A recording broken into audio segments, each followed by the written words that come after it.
రాష్ట్ర వ్యాప్తంగా జూడాలు నిరసనలకు పిలుపునిచ్చారు. ఈ నేపథ్యంలో ఆదిలాబాద్లోని రిమ్స్లో జూడాలు సమ్మెబాట పట్టారు. తమ సమస్యలను పరిష్కరించాలి అంటూ డిమాండ్ చేస్తున్నారు. ఈ సందర్భంగా అత్యవసర సేవలు మినహా మిగతా విధుల్ని బహిష్కరించామని జూడాల అధ్యక్షుడు సందీప్ చారి తెలిపారు.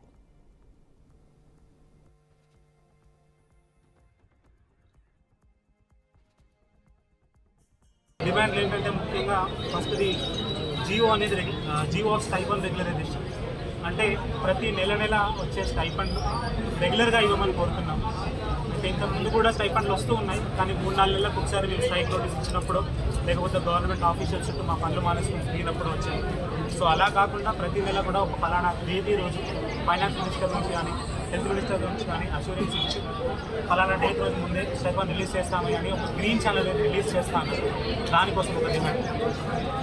తర్వాత కొత్తగా ఫామ్ అయిన హాస్పిటల్స్, కాలేజెస్ వాటిలో స్టూడెంట్స్ అనేది చాలా ఇబ్బంది పడుతున్నారు.